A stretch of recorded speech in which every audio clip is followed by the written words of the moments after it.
Ladies and gentlemen, welcome to the opening of the National Constitution Center's fall season. It is so exciting to be back and to welcome you to this wonderful institution, which, as one or two of you may know, is the only institution in America chartered by Congress to disseminate information about the U.S. Constitution on a nonpartisan basis. And we are so excited to open this great season with this wonderful program in partnership with the Penn program on democracy, citizenship, and constitutionalism, featuring my old friend and the nation's greatest scholar of polarization and the Constitution in general, Cass Sunstein. We are so fortunate to have him back at the NCC. My great colleague Roger Smith will introduce him in a moment, but I just want to tell you how extraordinary the season that we have coming up is, and to encourage you to take this town hall flyer and leaf through it and come back early and often. Look at this amazing lineup.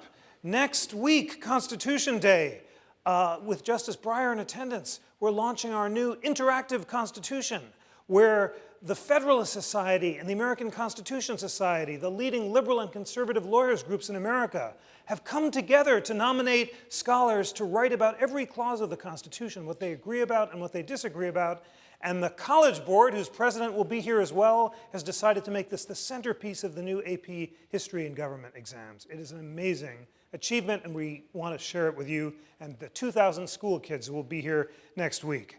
And then on September 21st, to commemorate the Pope's visit, we have a symposium on American faith with the greatest scholars of religious liberty in America from all perspectives, debating the contemporary and historic meaning of the First Amendment. Commissioner Charles Ramsey is starting up a new program with school kids so they can talk to new police recruits, and those police recruits can learn about the Constitution. Already 1,000 new recruits have come through this place, and we are expecting much more.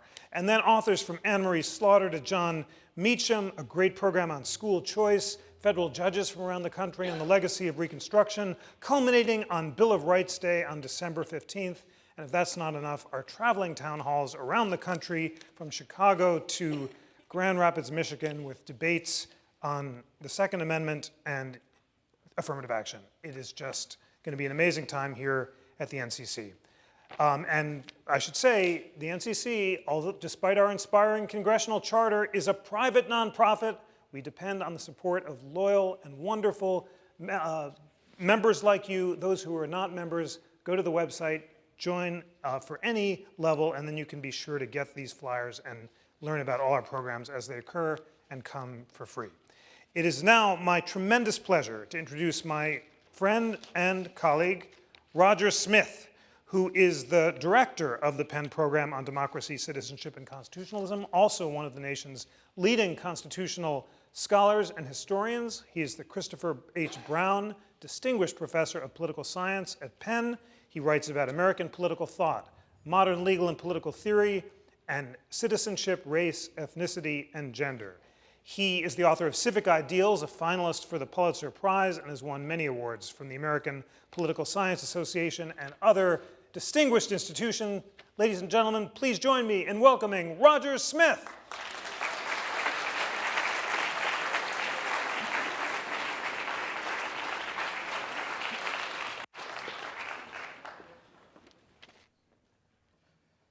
Thank you, Jeff. You know, I have been thrilled to have Jeff Rosen as president of the National Constitution Center, because it's so great to have a superb constitutional scholar, a leading legal journalist, also being the CEO of this organization. I hadn't quite realized what great pitchman skills he has as well. So thank you, Jeff, and thank you all for coming tonight. I'm actually here in two capacities. I am chair of the Democracy, Citizenship, and Constitutionalism program. I'm also Associate Dean of Social Sciences at the University of Pennsylvania, and I say that because Dean Stephen Fluharty is the principal investigator on the grant from the Andrew W. Mellon Foundation that supports most of our work, supplemented by a generous grant from the Mary and David Boys Family Fund. And we are greatly appreciative of their support. We're also very appreciative to continue our partnership with the National Constitution Center. Of course, it was not very far from here that the Americans in Philadelphia in 1787 created the first modern constitutional democracy, thereby completing the transformation of themselves from English subjects to American citizens. And those themes of democracy, citizenship, and constitutionalism we pursue in all our work. It was one of the purposes of the American Constitution to promote the progress of science and the useful arts, and it is a feature of the society they created that it has pursued technological innovation in ways that have transformed the conditions for democracy over time, and never more so than in our own time. And that is the subject of the DCC program theme for the year, Digital Media and the Futures of Democracy. We'll have a superb program that will be held henceforth on the Penn campus, and I am very grateful to our planning committee, chaired by Michael Della-Carpini, the Dean of the Annenberg School of Communications, and also including his colleague Sandra Gonzalez-Bailon, David Grazian of the Penn Sociology Department, Jeff Green of Political Science, and Christopher Yu of the Law School for putting together what I think will be a terrific program, and it could not begin better than with our speaker tonight, who simply is one of the most impressive and important intellectual and political thinkers in America today. He is the Robert Walmsley University Professor and Felix Frankfurter Professor of Law at Harvard University, and his scholarship has included major contributions to constitutional law, to administrative law, to environmental law, to law and economics, to legal and political philosophy. He is incredibly prolific, having written some 35 books. He is the most widely cited legal scholar alive today. But what I think is also tremendously impressive is that he chose to take time out from academia and do public service as the head of the Office of Information and Regulatory Affairs in the Obama administration, building on the insights of one of his many influential books, Nudge, suggesting new approaches to regulation.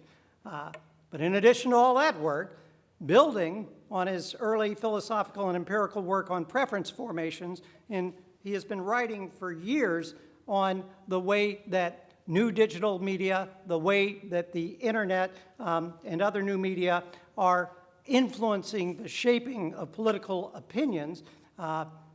Well known for his book, Republic.com. He continues that discussion today with his presentation on Polarization 2.0, Democracy and Extremism in the Age of Digital Media. Please join me in welcoming Cass Sunstein.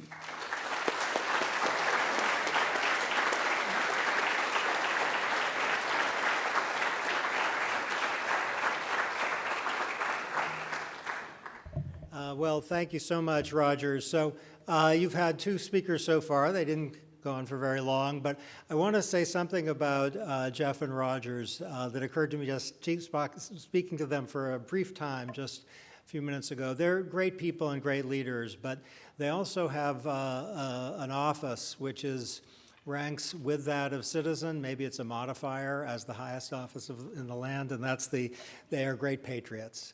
And to be invited to them for this occasion, really, I'm greatly honored and humbled, and let's see how it goes, shall we?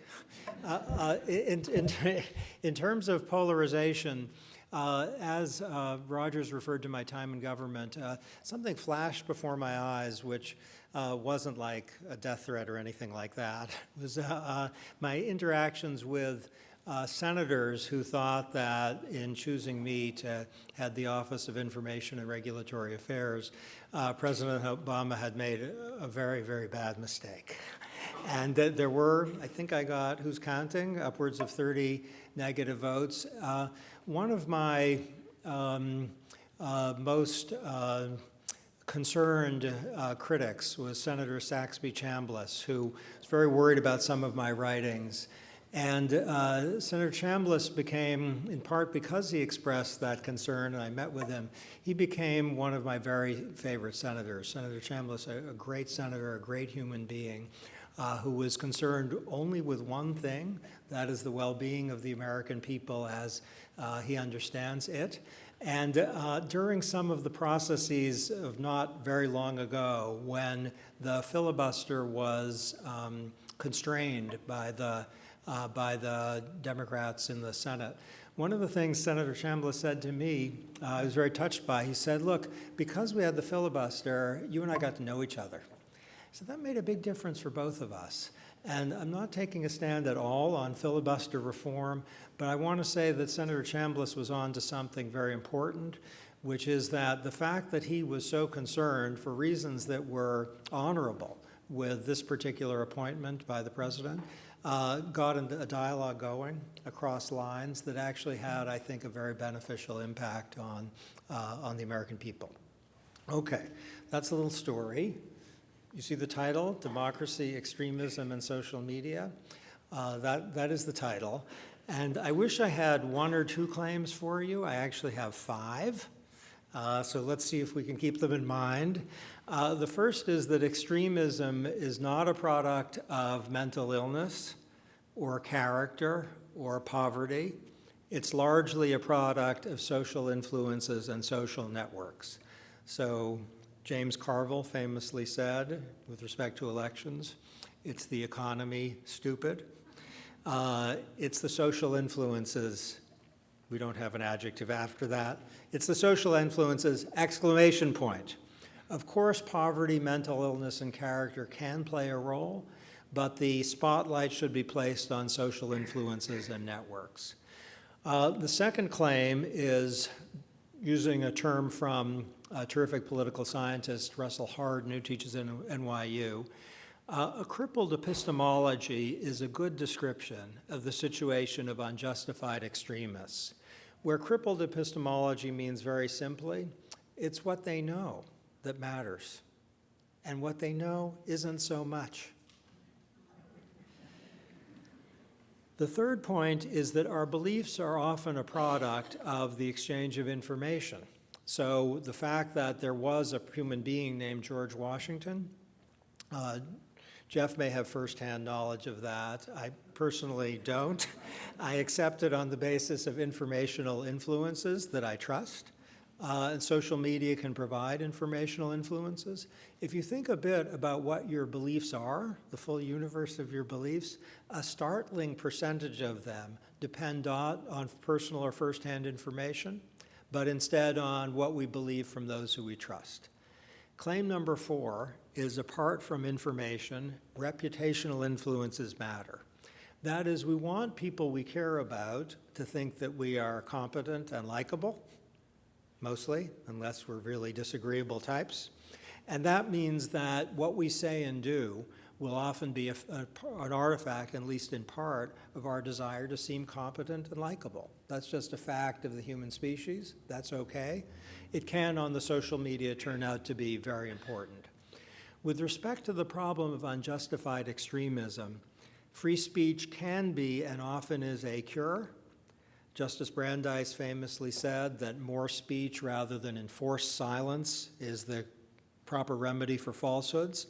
That's basically right. Free speech can be a cure, but it can also be a problem. And I'm going to emphasize the latter because I think it's more interesting and to that extent more important than the kind of dominant cliche, which is that free speech can be a cure. Okay, now law professors typically write short texts and long footnotes. You've heard the text? Here come the footnotes. Okay, this is going to be an empirical talk, meaning I'm going to talk about facts, not a normative talk, meaning I'm not going to talk a lot about shoulds. I'm going to try to capture some of the effects of a system of free expression. One answer to that question is that it can help breed extremism. The question of what to do, given the empirical findings, is really hard, and I'm going to touch on them only tentatively. I do have extremist violence as the most poignant and difficult challenge, and I'm going to refer to that explicitly, and suggesting that some of the sources of genuine threats to the American people lie in a system of free expression. So I want to talk a little bit about that disturbing fact. Okay, here's some background for you. There's a social psychologist who taught for many years in Pennsylvania named Solomon Asch, who did some experiments about the length of lines. And we're going to do this experiment together with your indulgence.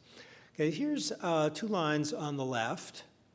Can you match those 2 lines with the lines on the right that they are closest to? If you can't, maybe go to an eye doctor tomorrow. This isn't really hard. As Asch designed the experiment, there was a person, let's call that person you, in a room with a few other people, let's say it's 6, let's call them them. And in various rounds of the experiment, the them, the other people in the room with you, make what is unambiguously a mismatch. So you're in the room with 6 strangers, and they all make a mistake. What do you do? Okay, you're kind of going to look like a more handsome or pretty version of this guy. This guy, no offense to this guy, but he looks at this occasion, you know, like he's struggling a lot. He's puzzled. The reason he's puzzled is the other people in the room are making a mismatch. What does he do? Okay, what he does is think, look, the other people in the room with me think that a line that clearly does not match the line to which they're pointing actually does match that line. He's puzzled because he's thinking, I'm getting a lot of information from what other people are saying, and that information is contradicting my perception of reality. What do I do? He's also thinking, if I make the correct match by my lights, I'm going to look like an idiot in front of other members of the human race, and I don't want to do that. So imagine yourself, if you would, in this very room in which other people are making what is palpably the wrong call. What are you going to do? The fact is that across a series of rounds, most members of the human race in most nations will at least once defy the evidence of their own senses and make a mismatch to conform to the unanimous majority. Now, we don't know to what extent these errors are a product of people thinking, I must have been wrong. My eyes must have deceived me. And to what extent they were thinking, I was right, but I don't want to look foolish in front of the others. Probably the best account is that both explanations are mattering. Okay, the powerful insight here is that even with respect to something very simple, what line matches what other line in size, human beings will go along with a group and defy their own knowledge. Okay, now I'm going to jump to a much more recent experiment that I was involved in that involved 2 cities in Colorado. The first is Boulder, and the second is Colorado Springs. If you know anything about Colorado, you probably know that Boulder is left of center. They're most unlikely to go Republican in 2016, and if they do, the Democrats are in terrible, terrible trouble in 2016. And Colorado Springs, we also did the experiment in, and that's right of center. They like Republicans. Okay, what we did was to get groups of people in Colorado Springs groups, and in the same time period, get people in Boulder groups. We asked group members first to record their views on climate change and same-sex unions anonymously and privately. Then we asked them to get into groups, just the Boulder people in Boulder groups, just the Colorado Springs people in Colorado Springs groups, no mixing, to deliberate to a verdict on climate change, whether the U.S. should enter into an international treaty, same-sex unions, whether they should be allowed. And then after they came to their verdicts, we asked them to come up anonymously with post-deliberation views on all 3 topics. What do you think would happen? Would you expect something different to happen in Boulder than in Colorado Springs? Would you expect people to stay where they were? Would you expect them to move to the middle? One of my hunches was that if you get a group of people in Boulder, they're going to end up right in the middle of Boulder.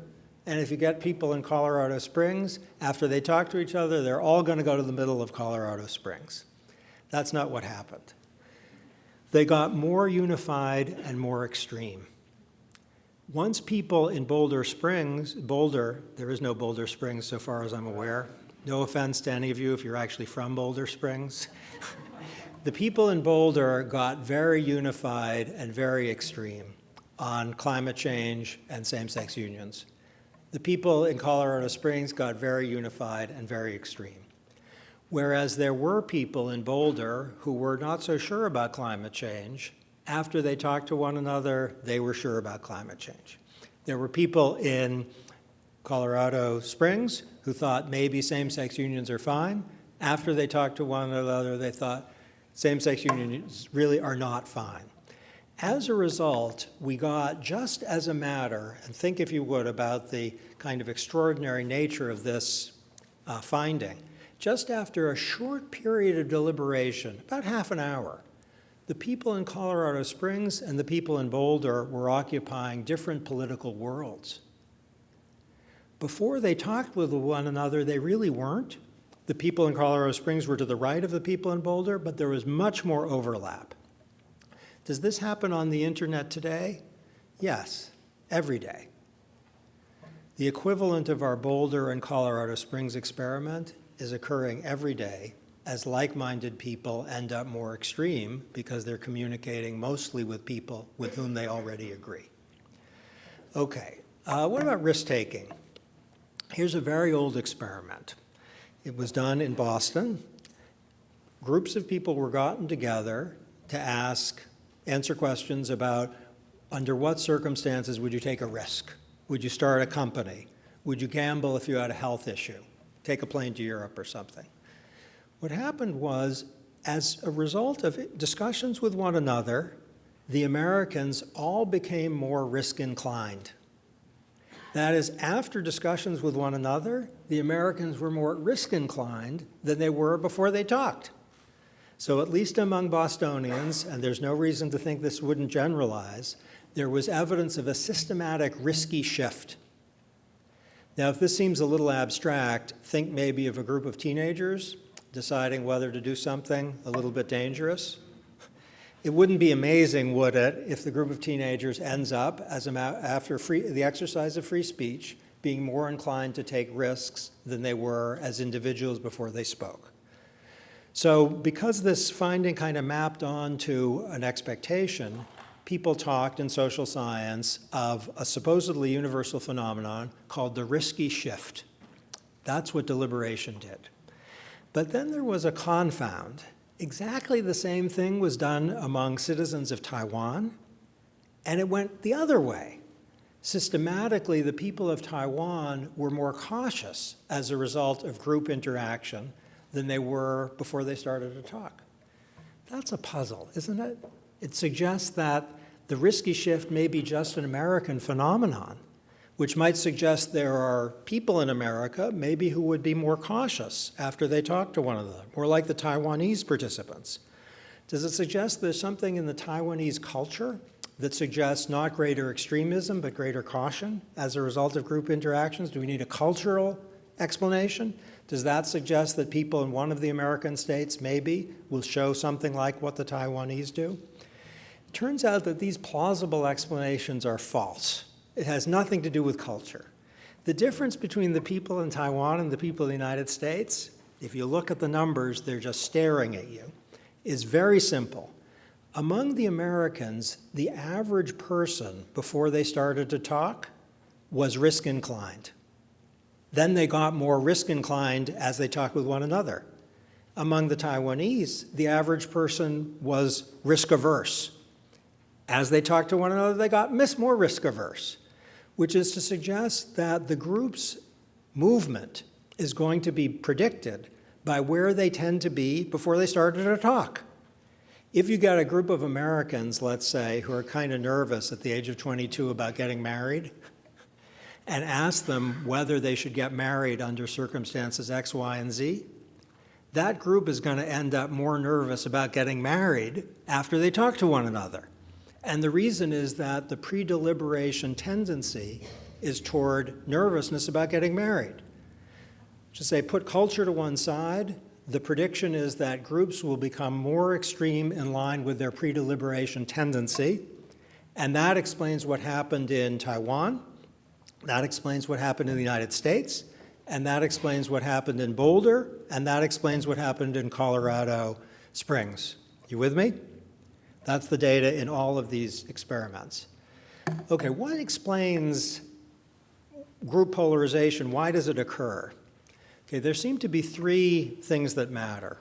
If you get a group of people and you can think of them as, cautious Democrats who maybe tend to think the minimum wage should be increased, or cautious Republicans who tend to think the minimum wage ought not to be increased, if they talk with one another, they will be corroborated. Once you're corroborated, you get more confident, and once you're more confident, you get more extreme. It's very simple. If on some political issue, is the United States to be trusted by the people of France with respect to foreign aid?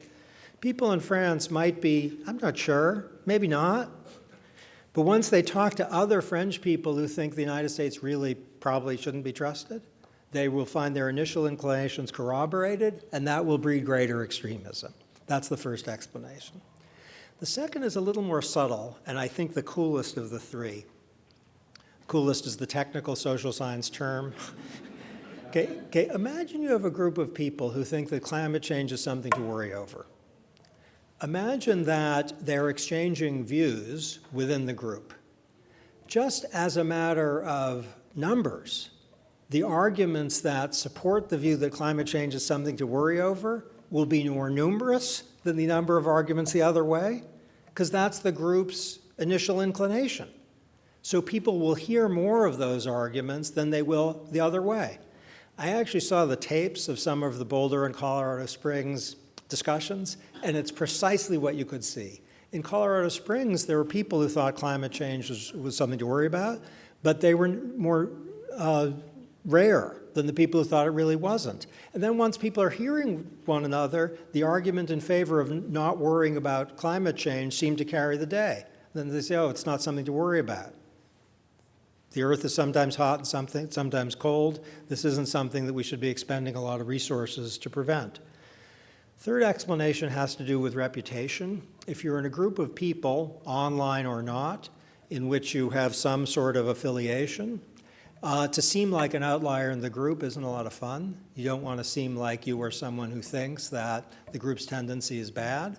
If you like very much, let's say, the Republican front runner, whoever it is, and you're in a group of people, one of whom doesn't very much, maybe thinks the Democrat's okay, that person might self-silence to preserve their reputation.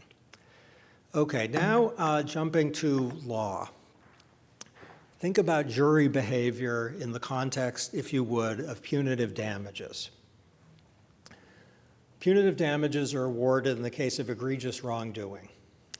There's some constitutional constraints on what juries can do, but let's just take the existence of punitive damages to be fine and accepted.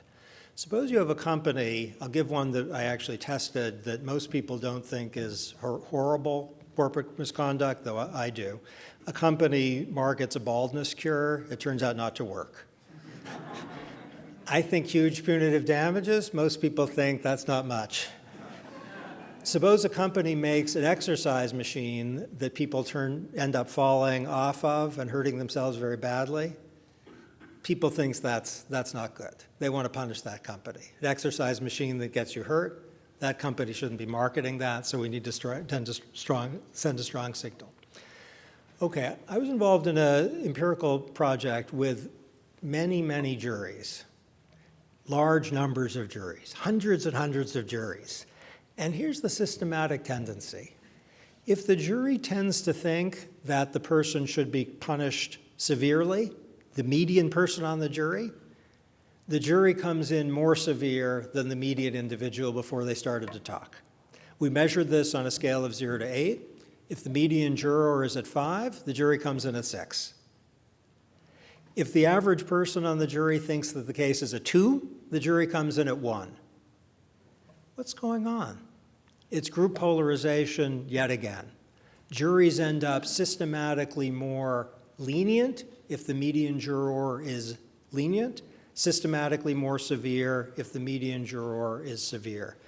Now, this is a little technical stuff, punitive damages, but I'd love it if you think for a moment about the importance for politics and self-government and debate of the emotion of outrage, the emotion of outrage.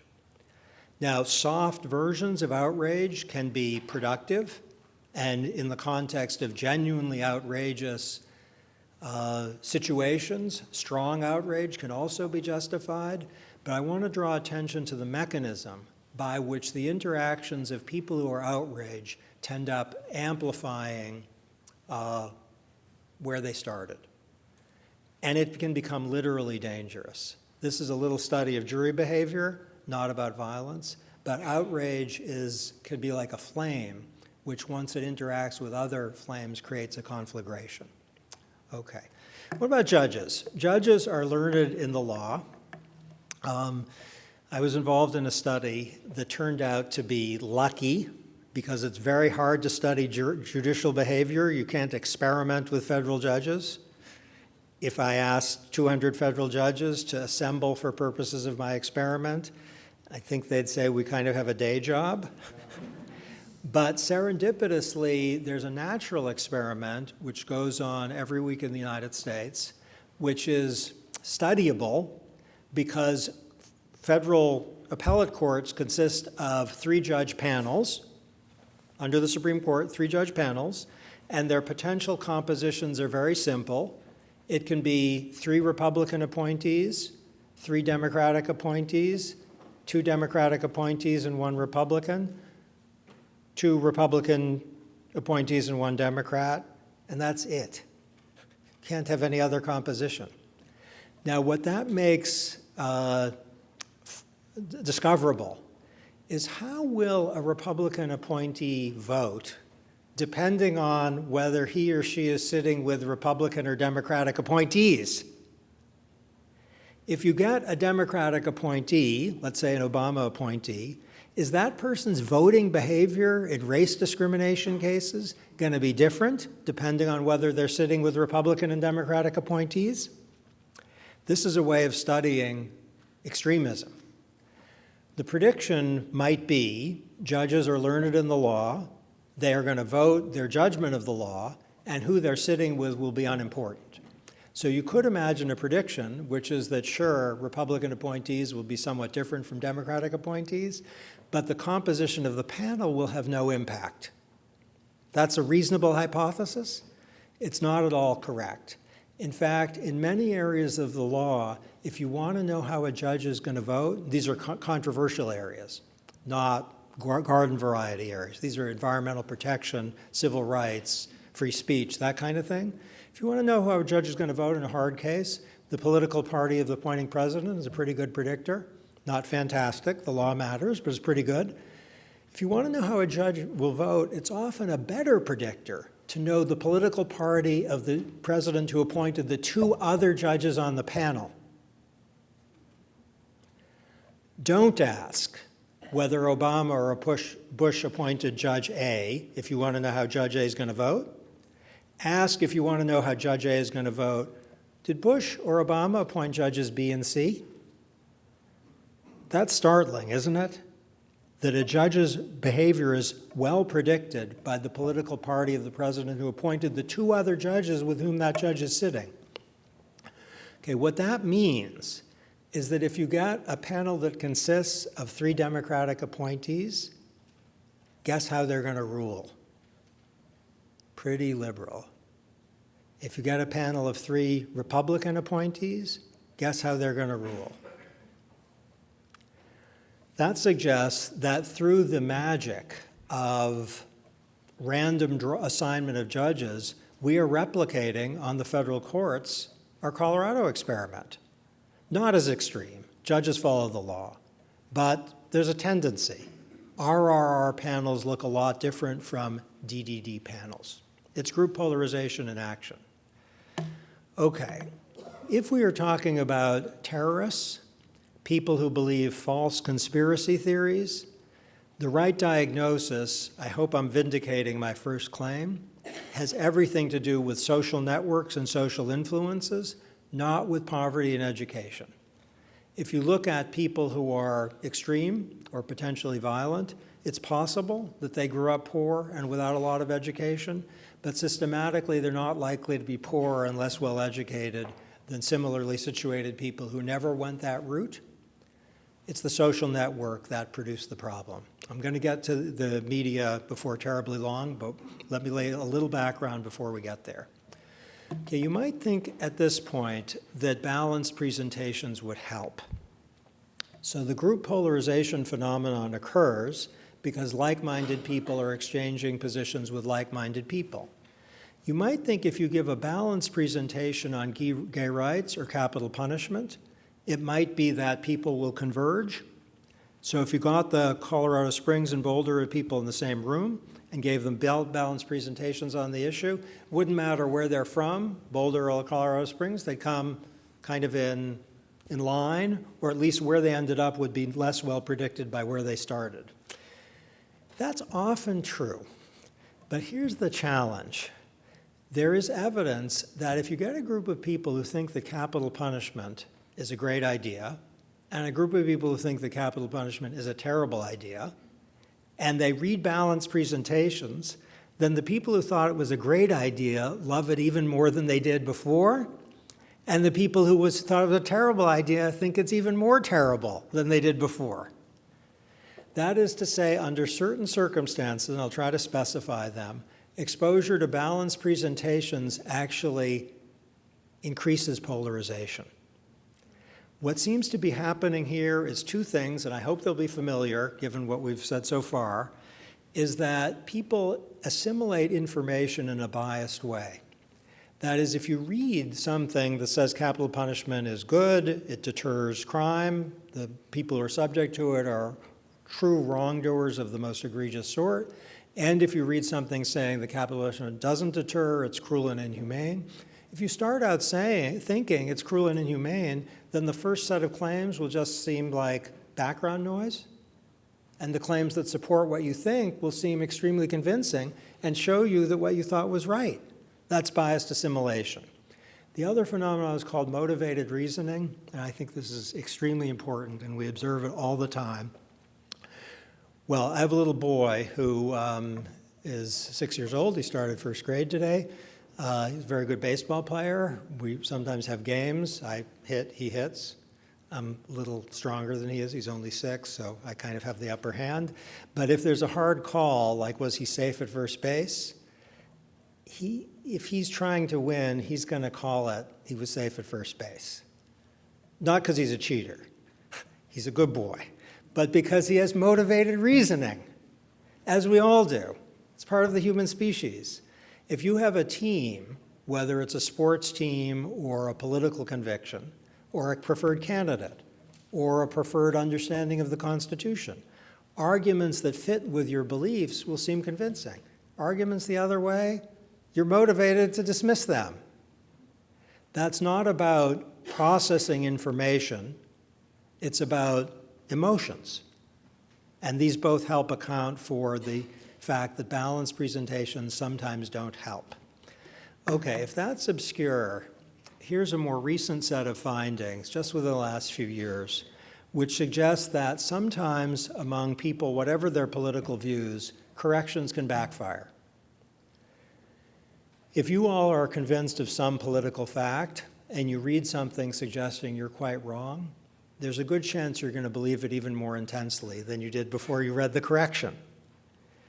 People who believed a few years ago that there were weapons of mass destruction in Iraq and then read an apparently credible correction, as people who believe that Obamacare has death panels in it and read an apparently credible correction, they believed it more strongly after they read the correction.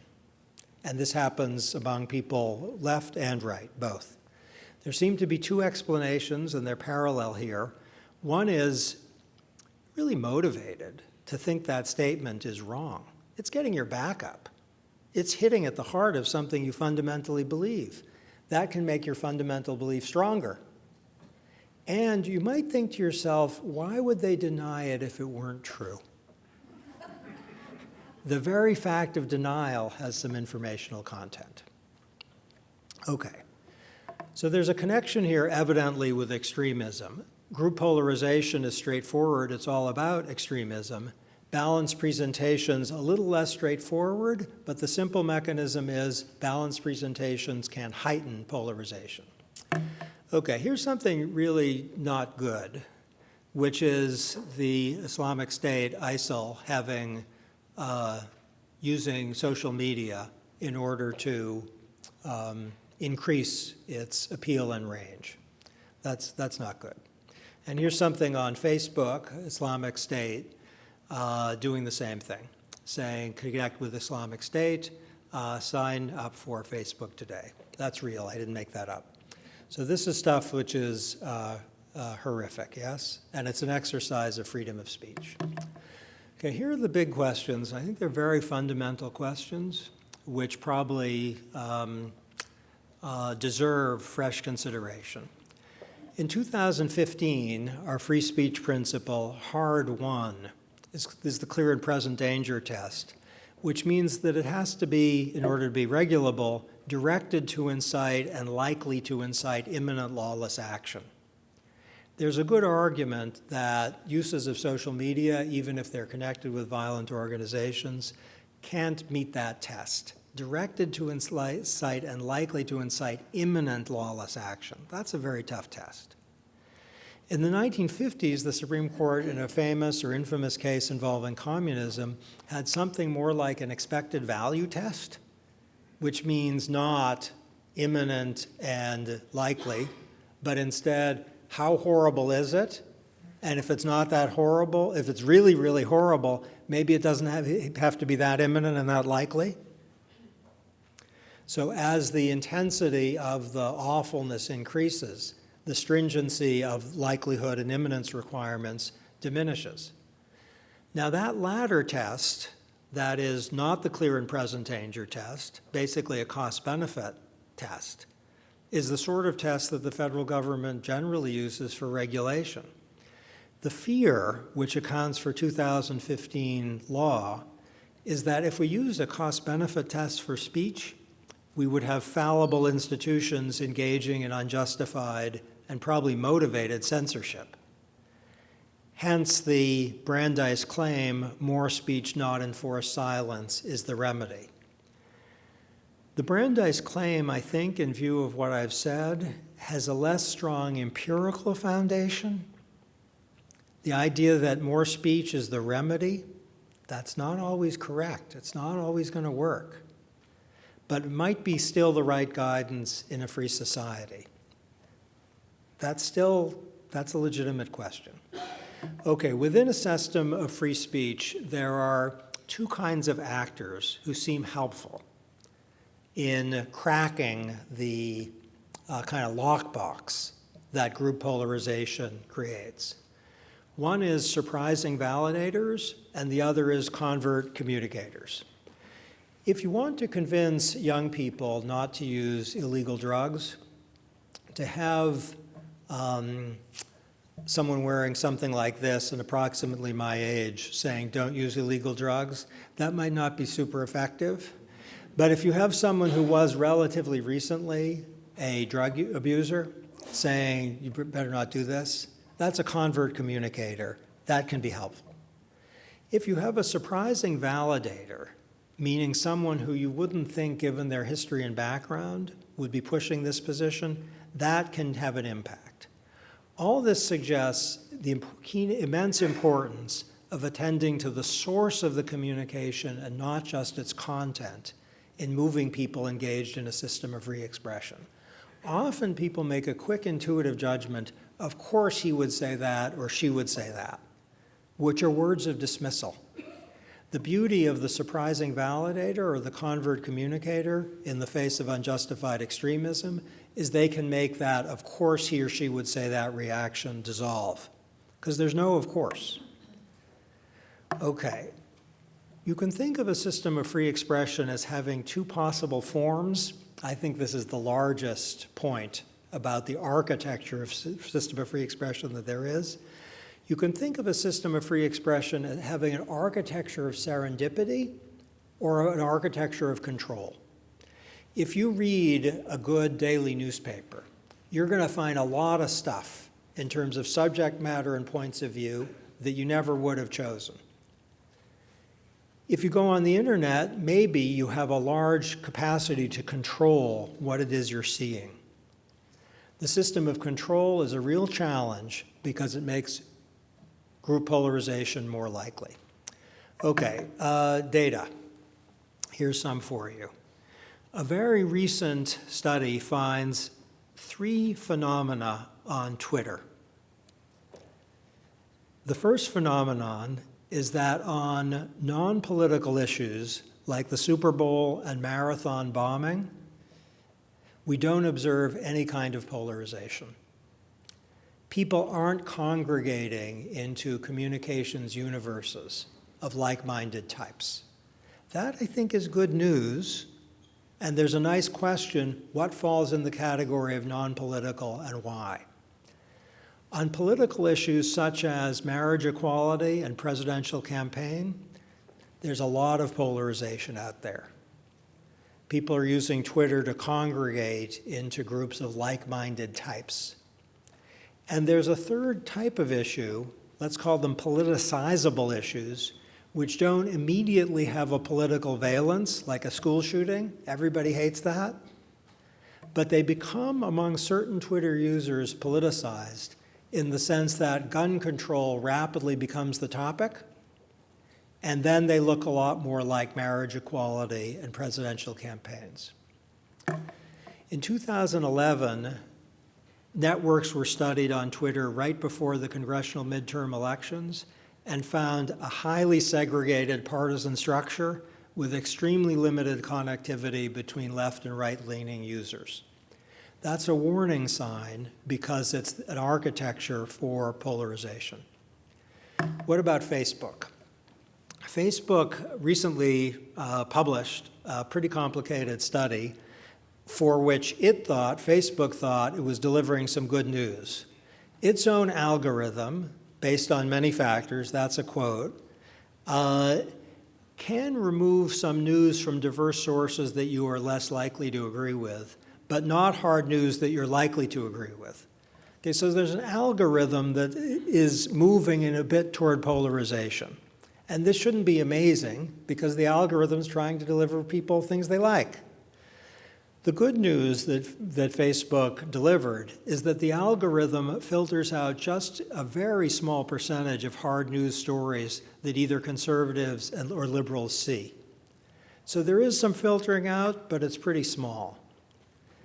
What they find, the Facebook authors, is individuals' choices about what to consume and click on is a greater restriction on their exposure to ideas they don't agree with. So both conservatives and liberals are less likely to click on cross-cutting content. Okay, I think the upshot of this is that Facebook, maybe less dramatically than Twitter, but still to some extent, is a place where selectivity and polarization are coming, and the algorithm is increasing both, modestly, but it is. Okay, the biggest study we have of social media and ideological segregation is from 2011. Hasn't been updated to my knowledge, and it has 3 findings which are encouraging from the standpoint of the system of free expression. First, ideological segregation in the aggregate on the internet is pretty low. Most Americans are not using the internet just to read stuff they agree with. It's higher than the segregation of most offline news consumption. So offline, there's less segregation. But it's lower, there's more segregation in terms of face-to-face interactions, and it's not growing over time. Okay, there's reason to think that in terms of the general picture, this is quite promising news, but there are a couple of cautionary notes, hence these eloquent words, but. The cautionary notes are first, we don't know from this study whether people who are seeing stuff they don't agree with are learning from it or instead dismissing it. And it is the case that there are pockets of people on the most prominent social media, Twitter in particular, who are falling prey to ideological self-segregation. Okay, conclusion. We know a lot about the sources of extremism. These two different phenomena, group polarization and bias assimilation, are very important. Not only on the federal courts, but also in life, offline and online, there's a lot to be said for RRD and DDR as compared to RRR and DDD. On the federal courts, those panels that have Bush, Obama, and Obama, Bush, have a built-in safeguard that the Bush panels and the Clinton, Obama panels lack. In some ways, social media is making things worse. To get more empirical about our system of free expression would be an excellent idea because it shows us the assumptions on which choices have to be made, even if we lack full information. And I'm thinking here of the challenge to the generally superb and hard-won clear and present danger test offered by terrorist groups that are organizing in a sometimes successful way, even though the clarity and presentness of the danger isn't that easy to demonstrate. Okay, this is one view of some parts of our world, 2015. It's not so great. I am right and you lie. And then the other creature, the donkey, says, no, I'm right and you lie. That's not very productive. We have another conception of the world from the great political theorist John Stuart Mill, who in my view on this count was very close to one of the greatest of the founders, James Madison. And this is a quote: "It is hardly possible to overrate the value in the present low state of human improvement of placing human beings in contact with persons dissimilar to themselves and with modes of thought and action unlike those with which they are familiar. Such communication has always been, and is peculiarly in the present age, one of the primary sources of progress." And in the next sentence, I'd like it, if you would, to think of the word nation as one that could be individual, county, community, even fans of a particular baseball team.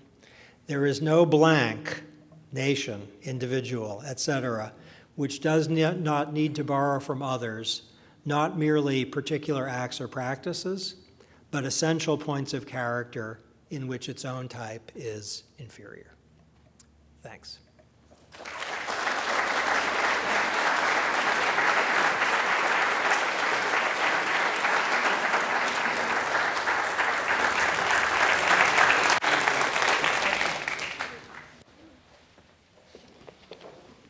Cass, that was absolutely superb, and I'm so eager for our conversation because we have so much to talk about. So this is the one place in the country dedicated to bring people of different perspectives to do precisely what you are recommending, which is to hear unfamiliar points of views and to allow citizens to make up their own minds. And I want to know how realistic this mission is. So I mentioned in my introduction that we're starting up this great new tool, the Interactive Constitution, that'll go live next week, which is having the leading liberals and conservatives in America writing about every clause of the Constitution, what they agree about and what they disagree about, in order to end polarization. Will it work? Well, we want to talk about data rather than guesses, so I'll give something that has data behind it. If people who disagree with one another have a shared task, there's real promise. So if there's something they do together, rather than a debate they're having against each other, then there's real promise. To the extent that it moves more toward task performance than to up or down, there's hope. And that's what we found with the scholars, who quite quickly agreed on their common statements, even as they wrote their separate statements. But what about the students? The AP curriculum is going to put this at its centerpiece. Say you've got a group of liberal students. Are they just going to read the liberal explainers and vice versa, or how is it going to work? Okay, so there are a couple things to be said. This is a great line to pursue. So one is the rule of law. So especially in election season, the spotlight is often placed on things that we disagree about, across partisan and other lines. But for all I said about federal judges, you could read the same data as I described as a kind of inspiring tribute to the rule of law, such that even in the most ideologically contested cases, you see a ton of agreement between Bush and Obama appointees. And it's because the rule of law. So there's that. If there's a liberal position and a conservative position and the rule of law has no decisive power, like you have a genuinely hard question. Affirmative action as the law now stands, hard question. The exact reach of the Second Amendment, that's a hard question. And the question could be designed for that. Even so, if the system is working well, the ideological disagreement will be much dampened so long as people think their task is not to affirm their identity, but really to try to understand what the Constitution stands for. So there's a way of doing it, which I bet you're onto, which just dampens people's sense, I'm here because I'm a blank, rather than where blank is, a Democrat from New York City or a Republican from wherever. I'm here to kind of learn about the law. And so that can work. There's some preliminary evidence that some of the polarization observed among American law students is not observed among American judges. And if we can get ourselves more in the mindset of people who, not naive about the neutrality of law, but knowing there is a meaning to law that isn't just about who you voted for, then this should work. We're also having a great series of debates here and around the country, sponsored by the leading liberal and conservative groups. And before and after the debates, we vote. And we see which side wins on constitutional grounds. And then we ask who changed his or her mind. That's great. And it's surprising that often not that many people change their minds. Sometimes they do. But then we ask who had his or her mind opened, and lots of people do.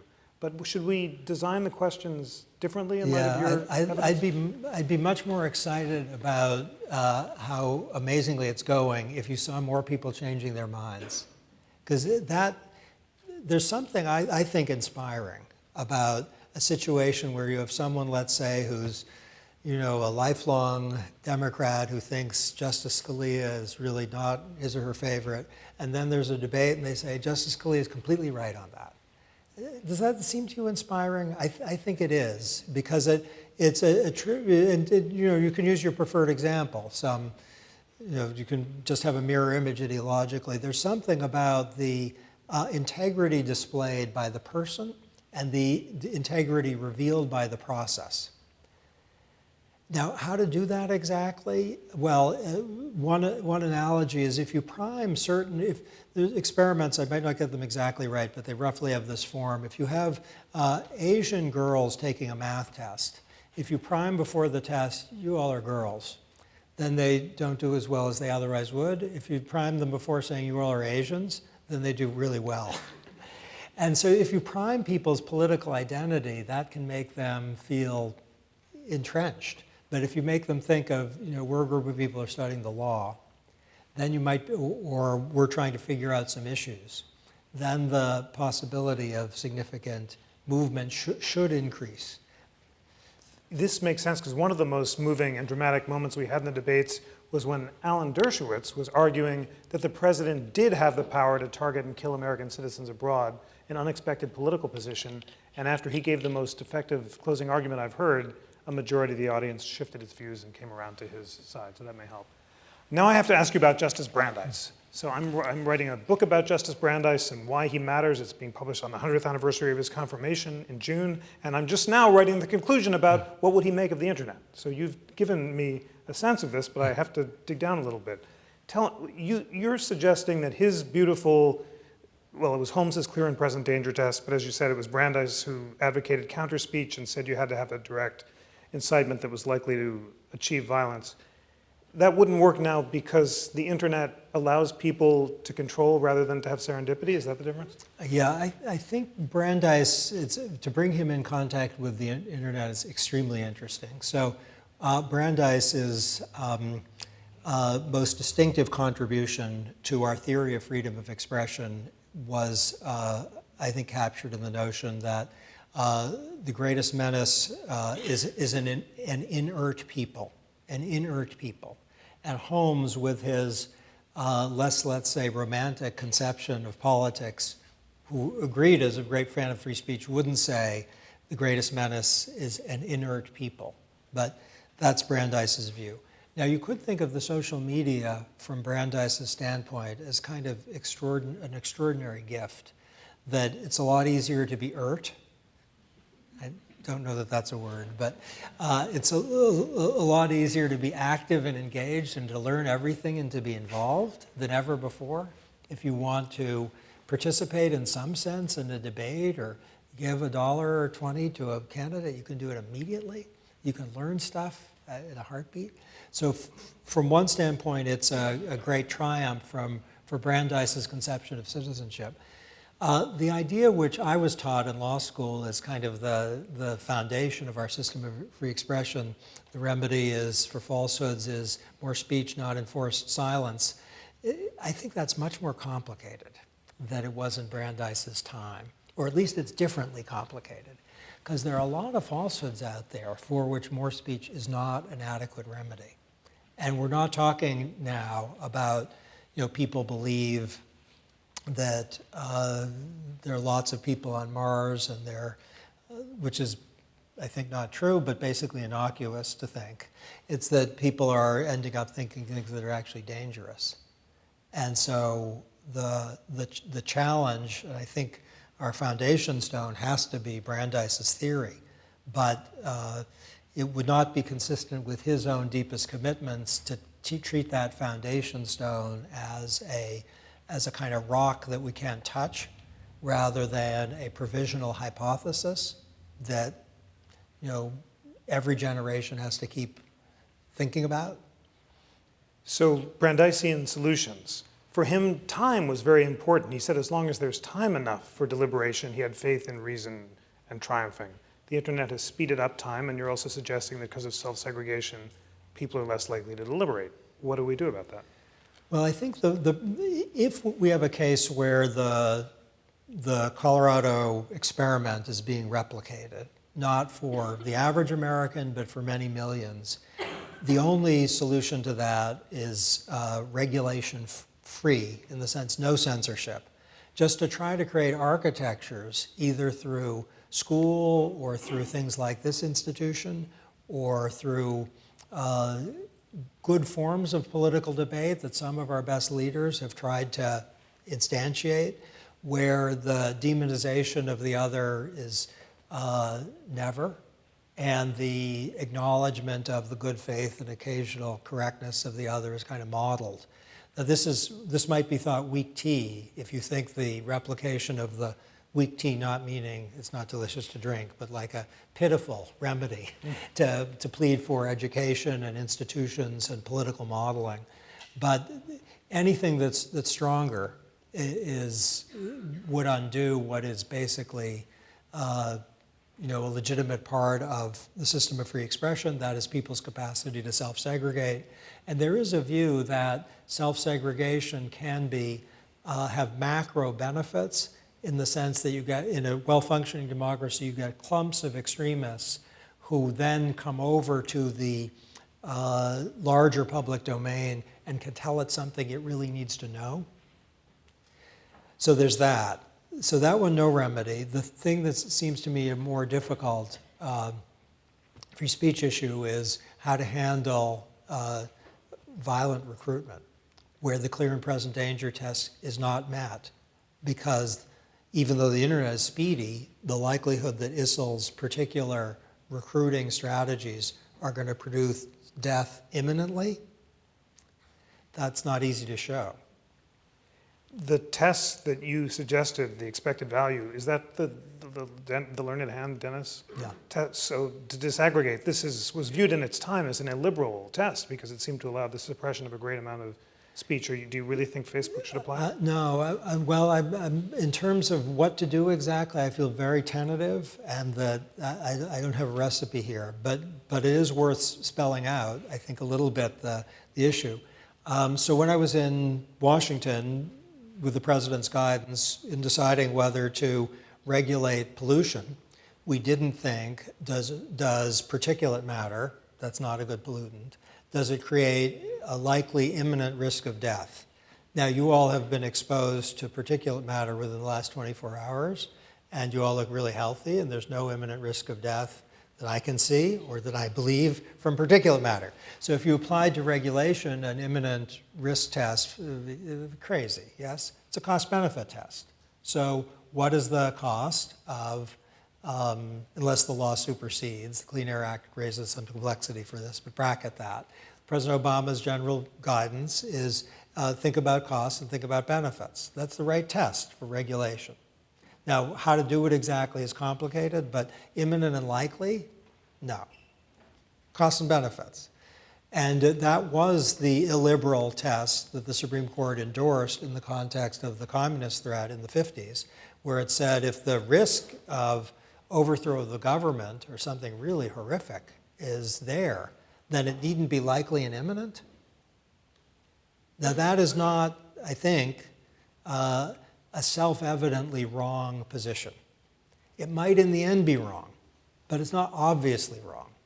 If the United States really faced a threat of, let's say, 10% risk that 1 million people are going to die in the middle of 2016, should we say more speech? It's not obvious. 10% risk, millions of people are going to die, middle of 2016. It's not likely, and it's not imminent. So I think, I guess, more than I did 5 years ago, that the old illiberal test, not that it's right, but that it has something in it that, that deserves something other than the reaction we give to, palpably baseless, discarded law. I have lots more questions, but I'm just going to ask one, and then we have 3 from the audience. And then Kaz has to teach his first class tomorrow in Cambridge, so we're going to get you out by 8. But my question is, are there other architectures of serendipity that might work? In your book, Republic.com, which was published a while ago, Jack Balkin said, it's all very well to suggest that you do that there should be links to stories from the opposite point of view at the bottom of a news story, but people won't click on the link, they'll go watch The Simpsons or something instead. So now it's Facebook and Twitter, and we've moved on several architectures of social media. Are there any architectures of serendipity that work? Yeah, some of the social media are actually thinking about this, and if I'm not mistaken, Google actually has something along these lines where they try to build in serendipity into your experience. And that can be engineered via algorithm. So Pandora is something where there's infinite capacity, both to say, okay, you like Taylor Swift, then you're going to hear a whole lot of Taylor Swift, and maybe just Taylor Swift. That's not the worst call. But maybe you should hear Steve Earle also. No, none of you know who Steve Earle is. Steve Earle is really good. He's really good. And you can build in serendipity, and you can actually ask for it, or you could be defaulted into serendipity, and then you could ask not for it. And one of the beautiful things about the social media and big data is that an architecture can be architected so that it really narrows your horizons to what you currently like, or it asks you to take a look at something else. And it maybe you won't click on that thing, or maybe you'll click on it and think, oh my God, that's horrible. But once in a while, each of us will think, Steve Earle is good. This guy in the back who knows that, indisputable fact. good is too weak. Or you might hear a political view from a candidate who you think you don't like and say, you know what, there's a point there. Great. Questions from the audience. Does polarization significantly impact the Supreme Court? Well, I mean, we do see across some dimensions disturbingly predictable voting. Now, whether that's because they're antecedently polarized or because of other factors, unclear. So we have a somewhat, not horrifically, but somewhat polarized Supreme Court. I would say that the contribution of social networks to that polarization is not zero, but is not huge. I doubt the justices are secretly under fake names on Twitter, following just like-minded others. That would be surprising. I think actually this better be the last question, and that is, do facts ever matter? Have not great leaders moved opinion? Okay, that's... Do not facts ever matter? Have not great leaders ever moved opinion? Yes, is the answer. I think what might be said about this is that if you look at social change, even social change that's resulted in constitutional change. So, should I have a little science experiment, science fiction experiment? Imagine, if you would, a world in which the Constitution is understood to permit racial segregation, or a world in which school prayer is completely authorized in public schools, or a world in which women can be barred from being lawyers, or a world in which states can have laws that say that people can be arrested for prowling by auto. All that seems kind of ridiculous, yes? It's not science fiction. That's the United States within, the lifetime of many people who are still on the planet. That's not science fiction. And the movement on each of those things did have something to do with leaders, no question. But as Jack Balkin has shown, and I think is increasingly clear, maybe every 5 years, the changes in the content of liberty and eventually changes in, let's say, the specification of our constitutional ideals, not in the ideal itself, but in how it's specified. It's much more bottom-up than leader-driven. I always wish that our conversations could continue forever, but when you have to catch a plane, more speech is not better than less. Cass Sunstein, with your attention to empirical detail, your moderate spirit, you cast light on the most important social problems in the way that makes us look on our democracy in an entirely new light, and for that, thank you very much. Ladies and gentlemen, thank you.